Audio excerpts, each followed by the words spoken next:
আল্লাহু আকবার,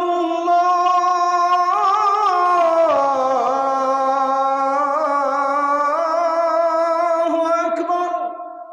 আপনাদের জেনে থাকা উচিত যে অ্যাকচুয়ালি জাতিসংঘ ফাংশন করে কিভাবে, কাজ করে কিভাবে। জাতিসংঘে মূলত দুইটা পরিষদ আছে, একটা হচ্ছে জাতিসংঘের সাধারণ পরিষদ আর একটা হচ্ছে জাতিসংঘের নিরাপত্তা পরিষদ। জাতিসংঘের সাধারণ পরিষদের সদস্য সংখ্যা পৃথিবীর সবগুলো দেশই, যারা সকলে মিলে নির্দিষ্ট স্বাভাবিক সাধারণ কোনো বিষয়গুলোতে সিদ্ধান্ত গ্রহণ করে। তবে জাতিসংঘের যেটা নিরাপত্তা পরিষদ সেটা মূলত পৃথিবীর সিরিয়াস বিষয়গুলোতে ডিসিশন নেয়। এই ক্ষেত্রে নিরাপত্তা পরিষদের 5টি দেশ হচ্ছে স্থায়ী সদস্য, যেখানে যুক্তরাষ্ট্র, যুক্তরাজ্য, চীন, রাশিয়া এবং ফ্রান্স এর অন্তর্গত। এবং এই নিরাপত্তা পরিষদের মধ্যে আরো 10টি দেশ আছে যারা 2 বছর মেয়াদী অস্থায়ীভাবে এই কমিটিতে প্রবেশ করতে পারে, এই পরিষদের মধ্যে প্রবেশ করতে পারে। এখানে একটা জেনে রাখার মতো বিষয় হচ্ছে আপনাদের, সেটি হচ্ছে যে যখন জাতিসংঘের নিরাপত্তা পরিষদ কোনো একটা বিষয়ে সিদ্ধান্ত নেয় তখন তাদের মাঝে ভোট হয়। এই ভোটে যদি 15 জনের নিরাপত্তা পরিষদের 15 জনের 14 জন পক্ষে ভোট দেয় কোনো একটা সিদ্ধান্তের, আর স্থায়ী সদস্যের যে 5টি রাষ্ট্র আছে সেই 5টি রাষ্ট্রের একটি রাষ্ট্র যদি ভেটো দেয় তাহলে সেই সিদ্ধান্ত বাতিল এবং অগ্রহণযোগ্য বলে মনে করা হয়। একটি বিশাল সংস্থা, একটি বিশাল সংঘ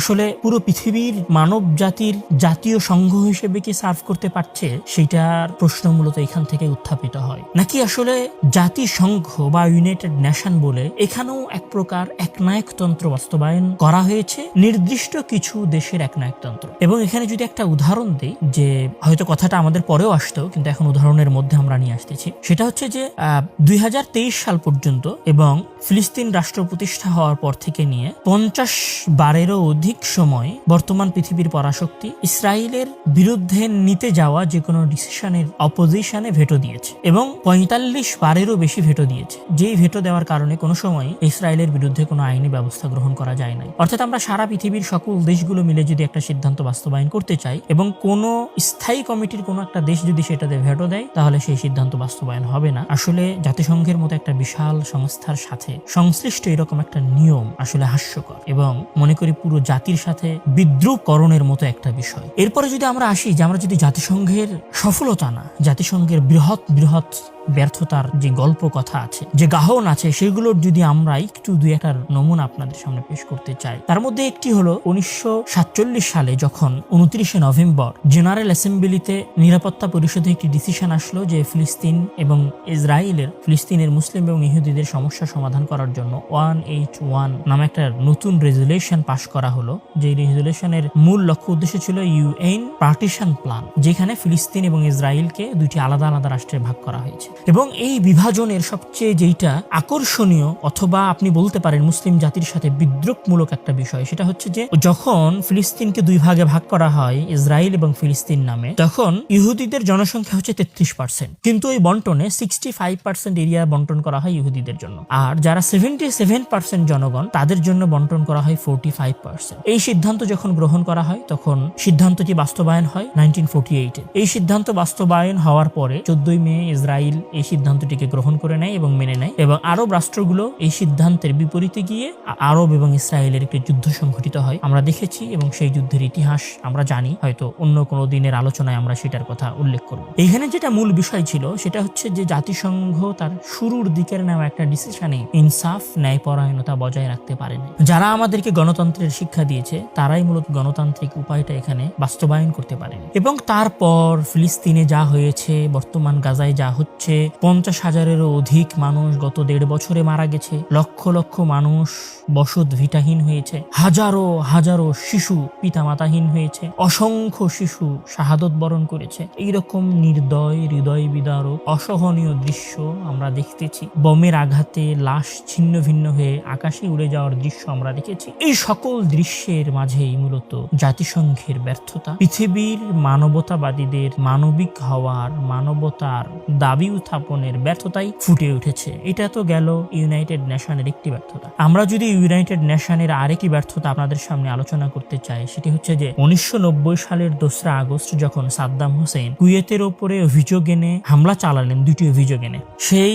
একটি হচ্ছে কুয়েতের অবৈধ তেল উত্তোলন করা, আরেকটি হচ্ছে ইরাক এবং ইরান যুদ্ধে ইরাকের যে ক্ষতি হয়েছিল সেইটার কিছু ঋণ মওকুফ করা। এই জায়গা থেকে যখন 1990 সালের 2 আগস্ট সাদ্দাম হোসেন আক্রমণ চালালেন, তখন জাতিসংঘ ইউনাইটেড নেশনের সিকিউরিটি কাউন্সিল রেজুলেশন 660 পাশ করলেন, যেটা দিয়ে তারা সাদ্দাম হোসেনকে বল প্রয়োগের মাধ্যমে যুদ্ধ থেকে বিরত থাকার জন্য বলেন এবং একটা টাইম লিমিট করে দেন যে 14 জানুয়ারির মধ্যে সাদ্দাম হোসেনকে তার বাহিনী গুটিয়ে নিতে হবে এবং কুয়েতে সে হামলা চালাতে পারবে না। এর বিপরীতে যখন সাদ্দাম হোসেন তাদের কথা শুনলেন না, কুয়েতে হামলা বলবৎ রাখলেন, তখন ইউনাইটেড নেশনের সিকিউরিটি কাউন্সিল রেজুলেশনের 678 অনুযায়ী জাতিসংঘ ইরাকের উপরে হামলা করার অনুমতি দেয়। পৃথিবীর 35টি দেশ একত্রিত হয়ে 17 জানুয়ারি অপারেশন ডেজার্ট স্টর্ম চালায় ইরাকের উপরে এবং মাত্র 100 ঘন্টার ব্যবধানে ইরাকি বাহিনী পরাজিত করে। এইখানে আপনারা দেখলেন কিভাবে ইউনাইটেড নেশন আরেকটা দেশের উপরে হামলা করাকে প্রতিহত করলো। এটার সাথে আরেকটা ঘটনা আপনাদেরকে শোনা। এই ঘটনার পরে যখন সাদ্দাম হোসেন এই ঘটনার পরেও বলবৎ থেকে গেলেন ইরাকের ক্ষমতায়, এর মাঝে আরেকটি কথা সেটা বলি, 2001 সালে যখন অন 11-এর কাহিনী হলো এবং পুরো পৃথিবীতে যখন সন্ত্রাসবাদের বিরুদ্ধে একটি নাটকীয় যুদ্ধ শুরু হলো, সেই যুদ্ধের পরে 2003 সালের আগে 1994 সালে তৎকালীন আমেরিকান প্রেসিডেন্ট বিল ক্লিনটন একটা চুক্তিতে স্বাক্ষর করেন। সেই চুক্তির নাম ছিল ইরাক লিবারেশন অ্যাক্ট। এই চুক্তিতে উনি স্বাক্ষর করেন 1994 সালে, যেটার মূল উদ্দেশ্য ছিল যে 1990 সালে কুয়েত হামলার পরে যেহেতু সাদ্দাম হোসেনকে ইরাকের ক্ষমতা থেকে হটানো যায় নাই, তখন তারা প্ল্যান নেয় যে কিভাবে সাদ্দাম হোসেনকে ইরাকের ক্ষমতা থেকে হটাবে। 1994 সালে নেওয়া ডিসিশন। এই ডিসিশনের প্রেক্ষিতে যখন 111-এ টুইন টাওয়ারে হামলা হলো, একটি পরিকল্পিত হামলা, তারপরে যখন একটি নাটকীয় সন্ত্রাস বিরোধী যুদ্ধ শুরু হলো, এই সন্ত্রাস বিরোধী যুদ্ধের পরে 2003 সালে ইরাকের উপরে নতুন করে হামলা করার একটি পরিকল্পনা করা হলো। সেই হামলা করার কারণ কি ছিল? সেই হামলা করার কারণ ছিল যে 1990 সালে ইরাকের কুয়েতের উপর হামলা করার পরে ইউনাইটেড নেশন একটি নিয়ম বাস্তবায়ন করে, একটা রুলস করে। সেই রুলসটা কি ছিল? সেই রুলসটি ছিল যে ইরাক কোনো প্রকার WMD মানে মানুষের ক্ষতি করতে পারবে, মানুষের ক্ষতি মানে অধিকাংশ মানুষের ক্ষতি করতে পারবে এরকম কোনো বোমা ইরাক রাখতে পারবে না, এরকম একটা রুলস করে দেয় জাতিসংঘ। কিন্তু সন্দেহ করা হয় যে ইরাকের কাছে এই ধরনের অস্ত্র আছে। তখন জাতিসংঘ এটি 2002 সালে জাতিসংঘ একটি কাউন্সিল গঠন করে দেয়, যে কাউন্সিলের নাম হচ্ছে ইউনাইটেড নেশনস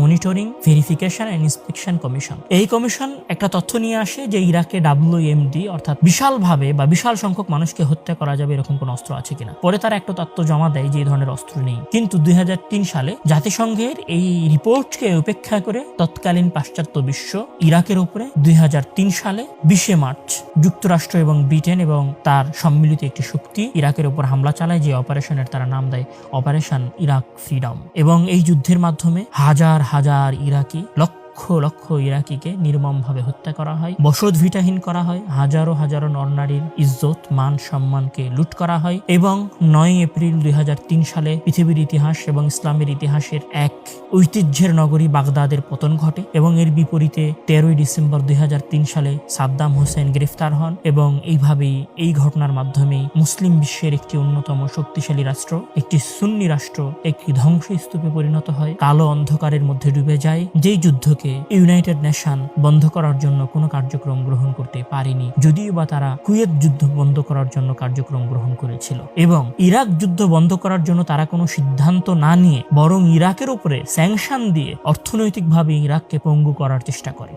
এবং এই বিষয়ে কোফি আনান, যিনি জাতিসংঘের সাবেক মহাসচিব ছিলেন, উনি ওনার একটা বক্তব্যের মধ্যে বলেছেন, the UN was set up to prevent war, but in many cases, especially Iraq 2003, it failed to prevent unilateral military action. যে জাতিসংঘ অনেক জায়গায় ব্যর্থ হয়েছে যুদ্ধ বন্ধ করতে, তার মধ্যে জাতিসংঘের সবচেয়ে বড় ব্যর্থতা হচ্ছে 2003 সালে ইরাকের বিরুদ্ধে চালানো আগ্রাসনের বিরুদ্ধে ব্যবস্থা নেওয়া। জাতিসংঘের আরেকটি সবচেয়ে বড় ব্যর্থতা হচ্ছে জাতিসংঘ যখন লিবিয়ার মুয়াম্মার আল গাদ্দাফির বিরুদ্ধে আন্দোলন করে বা আন্দোলন শুরু করার জন্য অনুমতি দেয়, এ কথা বলে যে লিবিয়ার মানুষদেরকে সংরক্ষণ করা প্রয়োজন। মুয়াম্মার আল গাদ্দাফি লিবিয়ার মানুষের উপরে অত্যাচার চালাচ্ছে, হত্যাযজ্ঞ চালাচ্ছে, নির্মমভাবে মানুষদেরকে হত্যা করছে। এ কথা বলে যখন জাতিসংঘ তার 1970 রেজুলেশনের পরে 1973 রেজুলেশন আরোপ করে এবং যে রেজুলেশনের ভিত্তিতে একটি সম্মিলিত বাহিনী মুয়াম্মার আল গাদ্দাফির একটি শান্তিপূর্ণ দেশ লিবিয়ার উপর হামলা করে এবং সেখানে নো ফ্লাই জোন ঘোষণা করে মুয়াম্মার আল গাদ্দাফি সহ তার সকল বাহিনীদের এবং তার সহযোগীদেরকে হত্যা করা হয় এবং পৃথিবীর একটি উন্নত রাষ্ট্র, একটি শান্তিপূর্ণ রাষ্ট্র, একটি শৃঙ্খলাপূর্ণ রাষ্ট্রকে ধ্বংসস্তূপে পরিণত করা হয়। এবং আমরা দেখতে পাচ্ছি যে আজ থেকে 20 বছর আগের লিবিয়া এবং বর্তমান লিবিয়ার মাঝে আসমান এবং জমিনের তফাৎ আছে। এখান থেকে যেটা আমাদের বলার বিষয় সেটা হচ্ছে যে মুয়াম্মার আল গাদ্দাফি তার দেশের জনগণের উপরে নির্যাতন করছেন, এই কথা বলে ইউনাইটেড নেশন অনুমতিক্রমে নো ফ্লাই জোন ঘোষণা করে অফিসিয়ালি অনুমতি দিয়ে মুয়াম্মার আল গাদ্দাফির বিরুদ্ধে অপারেশন চালায়। কিন্তু এই ইউনাইটেড নেশন যখন আমাদের আমাদের পাশের দেশ, দাদাবাবুরা যখন কাশ্মীরের মুসলমানদেরকে নির্মমভাবে হত্যা করে, বছরের পর বছর জুলুম এবং অত্যাচার করে, তখন ইউনাইটেড নেশন সেখানে অপারেশন চালানো তো দূরের কথা, সেখানে একটি শাখা খুলে হত্যা বন্ধ করতে বা হত্যা বন্ধ করার চেষ্টা করারও সাহস দেখাতে পারে নাই। আমরা তার বিপরীতে দেখেছি যে তারা বাংলাদেশে মানবাধিকার লঙ্ঘন হচ্ছে এই মর্মে বাংলাদেশে মানবাধিকার অফিস খুলতে চাচ্ছে, অথচ যেখানে বিগত 50 বছর ধরে হত্যাকাণ্ড চলছে, যেখানে মানুষের সংখ্যার চাইতে সেনাবাহিনীর সংখ্যা বেশি, সেই রকম একটা অঞ্চল নিয়ে কোনো সময় ইউনাইটেড নেশন ভাবে নাই। আমরা যদি আরো একটি ছোট্ট একটা ইতিহাস এখানে টেনে নিয়ে আসতে চাই ইউনাইটেড নেশনের ব্যর্থতার, সেটি হচ্ছে স্রেব্রেনিৎসার হত্যাকাণ্ড বা বসনিয়ার হত্যাকাণ্ড। বসনিয়ায় যখন সার্বিয়ান বাহিনী মুসলমানদের উপর একটি হত্যাযজ্ঞ চালানোর চেষ্টা করে অথবা হত্যাকাণ্ড চালায়, তখন ইউনাইটেড নেশন একটি অংশকে নিরাপত্তা বেষ্টিত অঞ্চল হিসেবে ঘোষণা করে, সেফ জোন হিসেবে ঘোষণা করে, এবং সেই সেফ জোনে বসনিয়ার অসংখ্য মুসলমানের আশ্রয় গ্রহণ করে। কিন্তু তৎকালীন সময়ের সার্ব বাহিনীর প্রধান রাতকো মলাদিচ উনি এই সেফ জোনের মধ্যে ঢুকে নারী এবং শিশুদেরকে আলাদা করে পুরুষ এবং কিশোরদেরকে নির্মমভাবে হত্যা করে এবং 1-2 দিনের মাঝে 8,000-এরও বেশি মানুষকে হত্যা করে। যে হত্যাকাণ্ড ইউনাইটেড নেশন বন্ধ করতে ব্যর্থ হয়েছে, যদিও বা পরবর্তীতে এটি একটি উচ্চ আদালতে পেশ করা হয় এবং সেটিকে একটি গণহত্যা, একটি জেনোসাইড বলে ঘোষণা করা হয়, কিন্তু এই জেনোসাইডের কোনো বিচার ইউনাইটেড নেশন করতে পারে নাই। এটি ইউনাইটেড নেশনের একটি ব্যর্থতার গল্প। এর বাইরে রুয়ান্ডায় যে গণহত্যা হয়েছিল, যেখানে 100 দিনের ব্যবধানে লক্ষাধিক মানুষ নিহত হয়েছিল, সেই হত্যাকাণ্ড জাতিসংঘ বন্ধ করতে ব্যর্থ হয়েছে। এবং এর সাথে সাথে চীনের উইঘুর অঞ্চলে যে মুসলমান নির্যাতন হয়েছে, সেটা নিয়েও জাতিসংঘ বিশেষ কিছু করতে পারে নাই। এবং আমাদের সীমান্ত দেশ বাংলাদেশের পাশে যে রোহিঙ্গা মানুষগুলো নিহত হয়েছে, যারা এখন অবধি তাদের দেশ ছাড়া, মাতৃভূমি ছাড়া, সেই মানুষগুলোকেও ইউনাইটেড নেশন তাদের বাড়ি ফিরিয়ে নিয়ে যাওয়ার মতো কোনো ব্যবস্থা করতে পারে নাই। এবং গতকালের পত্রিকার রিপোর্ট অনুযায়ী এই রোহিঙ্গাদেরকে তাদের দেশে ফিরিয়ে পাঠানোটা আরো বেশি কঠিন এবং আরো বেশি দুষ্কর হয়ে গেছে। এই সংক্ষিপ্ত ইতিহাসে জাতিসংঘের এরকম ব্যর্থতার আরো অসংখ্য ইতিহাস নিয়ে আসা যাবে এবং এখন অবধি ইউনাইটেড নেশন ফিলিস্তিনের গাজা অঞ্চলে নিজের ব্যর্থতার পরিচয় দিয়েছে। এই সকল ইতিহাস, সংক্ষিপ্ত ইতিহাস এটাই ফুটিয়ে তোলে যে জাতিসংঘ একটি ব্যর্থ সংঘ, একটি ব্যর্থ, এটা আসলে জাতীয় সংঘ নয়, বরং নির্দিষ্ট কিছু দেশের নির্দিষ্ট কিছু লক্ষ্য সার্ভ করার জন্য সে কাজ করে। যেমনটি প্রকাশিত হয়েছে যখন সোমালিয়ান দুর্ভিক্ষ এবং সোমালিয়ান গৃহযুদ্ধের পরে, যখন সেখানে একটি ব্ল্যাক হাক, সোমালিয়ান গৃহযুদ্ধ এবং দুর্ভিক্ষের পরে যখন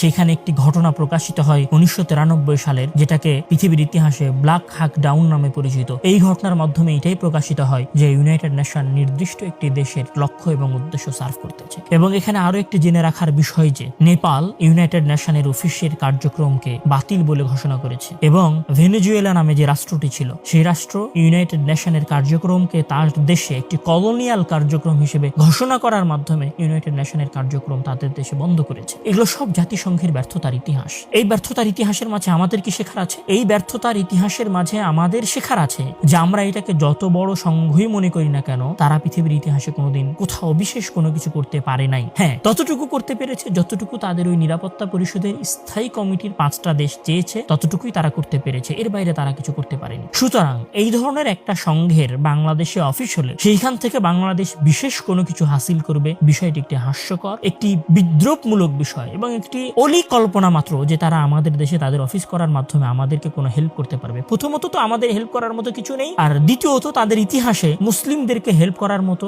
বা হেল্প করেছে এরকম কোনো ঘটনা ইতিহাসে ঘটে নাই। যেমনটি মালয়েশিয়ার প্রধানমন্ত্রী ডক্টর মাহাথির মোহাম্মদ তার বক্তব্যের মধ্যে বলেছিলেন, The UN has failed to protect Muslim nation because of the base of powerful countries.